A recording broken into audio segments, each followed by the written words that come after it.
Gents, welcome back to a brand new video. Today is Monday the 19th of August. The time is currently 2 o'clock. Sit back, relax, enjoy the video. What is going on, ladies and gents? Today I'm going to be running through exactly how I went from this little skinny boy to this absolute unit. So bulking can be very simple. It generally tends to be input is greater than output. Okay, so step number one. The most important part of bulking is eating in a caloric surplus. In the simplest of terms, it generally means eating more than what you're burning, therefore input is greater than output. For example, if I ate 2,800 calories as a 6'1" active individual, i.e. myself, this would be my maintenance. For me to be in a caloric surplus, my calories would have to be more than 2,800 calories, so more than my maintenance. And obviously this is different for each individual. So take into account your height, your current weight, your activity levels, your metabolism, etc. So what are calories made up of? So we have carbs, proteins and fats. These are the macronutrients that make up our calories. Food is essentially our fuel. Imagine a fire. If we add some wood to the fire will grow. If we add some more wood to the fire will grow some more. The more wood we add, essentially the bigger the fire will get. Therefore, food is our fuel. The more we eat, the more fuel we have to grow and to recover. As we increase our surplus, we have more fuel to perform in the gym. Therefore, we are getting massive and bulking correctly. If you are training correctly, which I'll go on to later on in the video.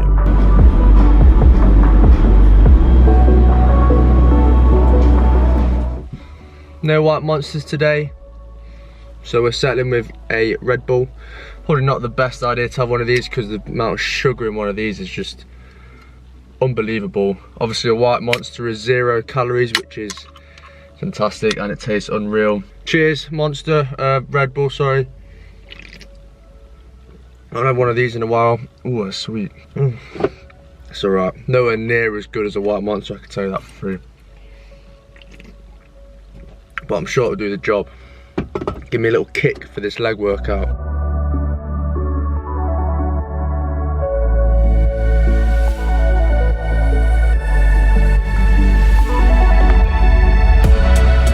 Leg workout and 20 minutes low intensity incline walk done as well. So I always do cardio or 20 to 30 minutes depending on how energized I am, but today was 20 minutes. Just to kind of aid recovery after training legs. Doing cardio directly after training legs will help with recovery, and you'll actually notice that you probably won't be as sore the following day or the day after that. So that's my reasoning behind doing cardio after legs, because I can imagine a lot of people are like, why on earth would you do cardio after legs? Obviously legs, you're training your legs, then you're going to do cardio after that. But trust me, do cardio after training legs and you'll feel much better for it the following day in terms of recovery. So very good session, feeling absolutely knackered. And this, ladies and gents, brings me to point number 2. So generally people have the conception that if we want to gain weight, we don't need to do cardio, as this would be pointless as we are technically burning the calories that we are eating. I personally disagree with this. To maintain our cardiovascular health, i.e. our heart health, it is essential to maintain cardio throughout a bulking phase, maybe just not as often as a dieting phase, because we're not looking to lose weight, obviously we're looking to gain weight. I would generally do 2 cardio sessions a week in a bulk. 2 low intensity cardio sessions a week is plenty for us not to prevent us from gaining. Our endurance whilst training would be better, and we may perform better in the gym, i.e. better hypertrophy. You will generally be more mobile, active whilst you train, so cardio is therefore pretty ideal. Keeping activity levels high by walking, etc. will also keep us fit and healthy. So I only actually managed to film 1 exercise or 1 set of the whole leg workout, just because it was one of them situations where I just wanted to put my headphones in, kind of just get my head in the zone for a leg session and just get on with it, to be honest. But I filmed 1 set, and that was my seated calf. So on this bulk I am training calves twice every leg session, so I'm doing 4 calf exercises per week, and that is because if you have a lagging muscle group, so for me my calves are they're just non-existent, just do it more frequently, up the sets throughout the week. Maybe for arms, instead of training them twice a week, train them 3 times a week. It's as simple as that. Literally just up the volume ever so slightly throughout the week and you will notice an improvement. So I'm now training calves twice a week, and I am noticing a bit of a cough coming through, I'm not gonna lie. Let's head home and have our post-workout meal. If you're new to the channel, you'll come to realise that I have a slight obsession with bagel and jam. It's fantastic. I have this every single day post-workout. Fast-acting carbs. Can't go wrong.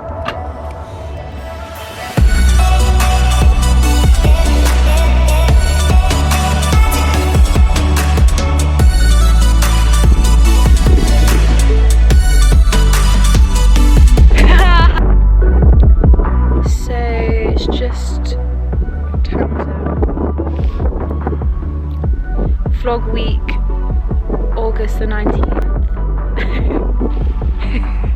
You stared at me. I'm quite good at it.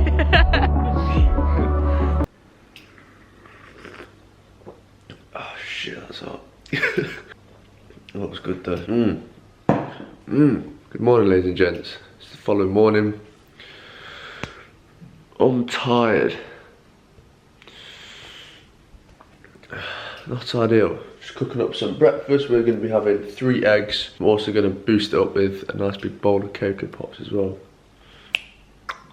Lovely. Okay, so quick tip. If you are struggling to get food in, maybe if you're someone like me who struggles to eat lots of food, you will notice that when you're working in a caloric surplus, eventually your body will start getting used to those calories, meaning that you're going to have to keep upping them to make sure that you are constantly gaining.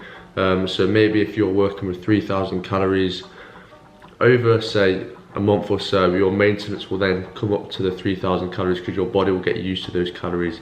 Therefore, you'll have to up them to 3,200. Eventually, your body will get used to that.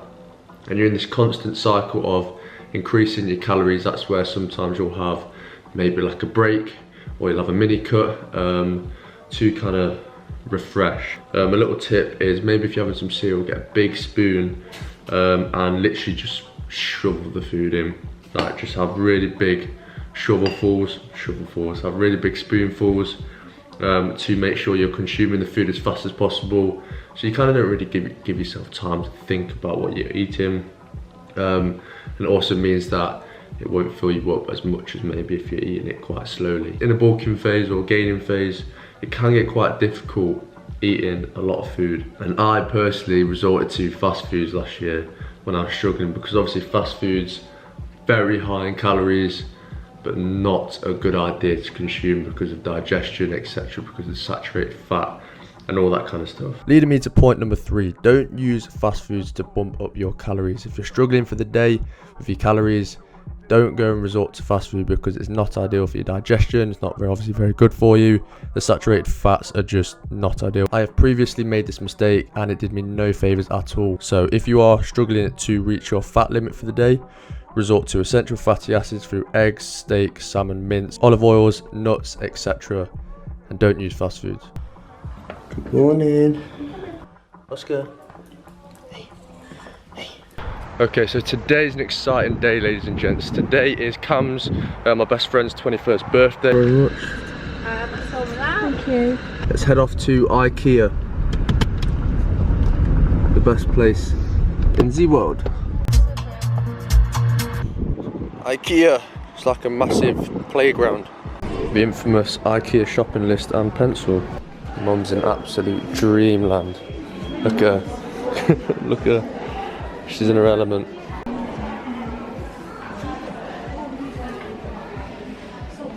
You found something, Mum? Oh, yeah, that's nice. That's good, that. You doing me work? Yeah, that's comfy, that, yeah. And I like the fact.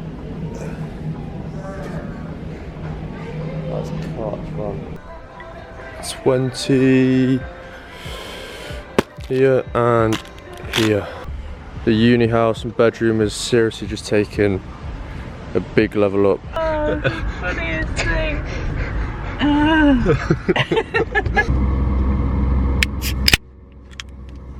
Yeah, boy. Yeah, boy. White monster all the way. And this leads me to point number 4, ladies and gents, and this is going to be training. So find someone to train with and someone that is going to push you. Train with purpose, follow a program that will allow you to build muscle and be consistent with it. Track your lifts and ensure you are constantly progressing in the gym. My piece of advice is get yourself a logbook so you can monitor your lifts every session to make sure you are constantly progressing. And therefore, as you're training, you can look back at what you hit last week and you can make sure you're improving every single session.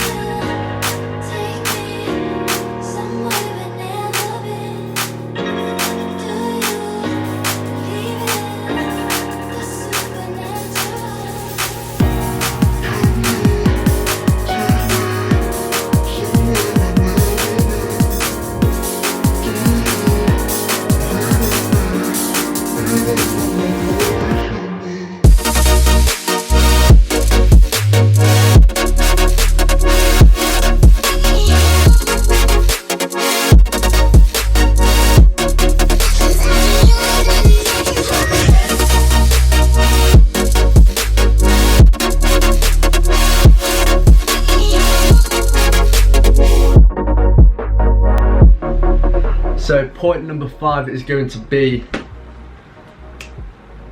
enjoying yourself. Yes, enjoying yourself is vital. Bodybuilding is a long game, bulking is a long game.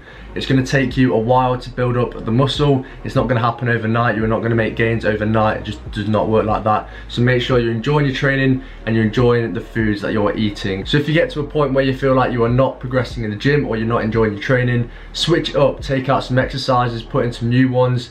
Make sure that you are excited to train every single session. Make sure that you're really willing to go in and push yourself. You want to progress every single session. Be flexible with the diet. Go out for meals with your family. Don't miss out on family events. And just generally be quite cautious of the foods you're eating. Make sure you're eating foods that are sitting well in your stomach. Make sure that you're eating foods that are digesting well. So for me, for the past 3 years, I've literally just been testing the waters with foods that sit well with me, what don't sit well with me, what allows me to perform better in the gym, what don't allow me to perform better in the gym, what helps me sleep better at night and what doesn't. So test the water with foods, test the water with nutrition, and just find the foods that work well with you. Go out for meals, enjoy yourself, go out for a drink with your mates. At the end of the day, bulking is a phase where we are gaining weight. So yeah, but just be cautious, eat plenty of veg, fruit. If you noticed earlier on the video, I was eating a lot of veg to make sure you're getting your micronutrients in as well as your macronutrients, so your carbs, fats and proteins, getting your micronutrients, so your fruit, etc. And to finish up the video, ladies and gents, I'm going to do a quick summary of the how to bulk. So essentially you want to be eating in a caloric surplus, so input is greater than output. Food is fuel, so 100% utilize it. Eat plenty of fruit and veg as micronutrients are vital. Use cardio for heart health, but don't overdo it where it's going to prevent us from gaining. Avoid fast foods as it is just not ideal for digestion. Find a training partner so you can push each other in the gym. Follow a program that will allow you to build muscle. Log your workouts so you are constantly progressing in the gym. Enjoy the process as results won't show overnight, like I've already mentioned. Bulking and bodybuilding is a long game, so you want to be in it for a long time. And to finalise, we want to be flexible. And yeah, that is going to be it for today's video, ladies and gents. I hope you enjoyed it. Obviously it's been slightly different to my normal vlogs, so I thought I'd kind of integrate kind of like a more informative part with obviously a vlog to make it a little bit more interesting, so it's not just like animations and GIFs all the time. So I really hope you enjoyed the video. It has been slightly different to the normal. If you've got any questions, just let me know down below. Obviously this bulking video is me talking about my experiences. Probably a lot of it is about my opinion.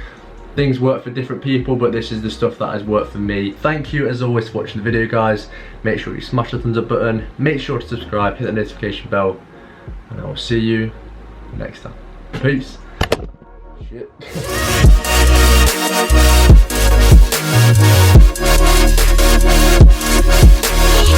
Subscribe to Thomas Rowntree, legend.